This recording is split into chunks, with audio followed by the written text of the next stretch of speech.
ನೀವು power lifting ಮಾಡುವಾಗ next ನಿಮಗೆ ನಿಮ್ ಕೋಚ್ ಏನೋ ಒಂದು ಪ್ರೋಗ್ರಾಮ್ ಕೊಟ್ಟಿರ್ತಾರೆ. ಪ್ರೋಗ್ರಾಮ್ ಅಂದ್ರೆ ಎಷ್ಟು ವೇಟ್ಸ್, ಎಷ್ಟು ರೆಪ್ಸ್, ಎಷ್ಟು ಸೆಟ್ಸ್ ಮಾಡಬೇಕು ಅಂತ ಕೊಟ್ಟಿರ್ತಾರೆ. ಸೊ ಬ್ಯಾಡ್ ಟೈಮ್ ಅಥವಾ ಬ್ಯಾಡ್ ಲಕ್ ನಿಮಗೆ ಆ ಪರ್ಫಾರ್ಮೆನ್ಸ್ ನ ಎಕ್ಸಿಕ್ಯೂಟ್ ಮಾಡಕ್ ಆಗಿರಲ್ಲ. ಅಂದ್ರೆ ಒಂದು 200 kg 4 sets 3 reps ಅಂತ ಹೇಳ್ತಾರೆ. ಏನೋ ಒಂದು ಬ್ಯಾಕ್ ಪೈನ್ ಬಂತು ಅಥವಾ ನಿಮ್ಗೆ ಏನೋ ಒಂದ್ ಸ್ವಲ್ಪ ಇಂಡಿಕೇಶನ್ ಬರುತ್ತೆ ಬಾಡಿಗೆ ಯಾಕೋ ಹೋಗ್ತಾ ಇಲ್ವಲ್ಲ ಅಂತ ಹೇಳ್ಬಿಟ್ಟು. ಸೊ ಅದನ್ನ ಬಾಡಿ ಆಟೋ ರೆಗ್ಯುಲೇಷನ್ ಅಂತ ಹೇಳ್ತಾರೆ. ಜಸ್ಟ್ ಬಿಕಾಸ್ ಈಗ ನಾನೇ ಹೇಳಿದೀನಿ ಅಂದ್ರೆ ನನ್ನ ಕ್ಲೈಂಟಿಗೆ ಆತರ ಫೀಲ್ ಆಗ್ತಿದೆ, ಬಾಡಿ ಯಾಕೋ ನೆಗೆಟಿವ್ ಸಿಗ್ನಲ್ ಕೊಡ್ತಾ ಇದೆ, ಆಮೇಲೆ ಹೊಡೆದಿರೋ ವೇಟ್ಸ್ ಹೋಗ್ತಾ ಇಲ್ಲ ಅಂದ್ರೆ ಸ್ಟೆಪ್ ಬ್ಯಾಕ್ ಅಂದ್ರೆ ವಾಪಸ್ ಏನಿದೆಯಲ್ಲ ಕಮ್ಮಿ ವೇಟ್ಸ್ ಹುಡುಗಿ ಆ ಸೆಷನ್ ಸ್ಕಿಪ್ ಮಾಡಿ ಅದ್ರ ಬಗ್ಗೆ ಬೇರೆ ವರ್ಕೌಟ್ ಮಾಡ್ಕೊಂಡು ಹೋಗಿ, ಆಕ್ಸೆಸರಿ ವರ್ಕೌಟ್ಸ್.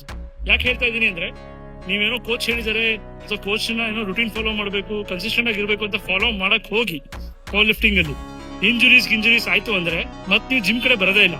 ಆಯ್ತಾ? You don't want to impress your coach or anyone. First focus on safety. ನೀವು ಸೇಫ್ ಆಗಿದ್ರೆ ಕೋಚ್ ಖುಷಿಯಾಗಿರ್ತಾರೆ, ನೀವು ಆರಾಮಾಗಿರ್ತೀರ. ಸೊ ಸೇಫ್ಟಿ ಮೆಷರ್ಸ್ ನ always keep it in mind. So don't push just because coach ಹೇಳಿದ್ದಾರೆ, program ಅಲ್ಲಿ ಇದೆ, ಮಾಡಕ್ಕಾಗತ್ತೆ, ಮಾಡಬಹುದು.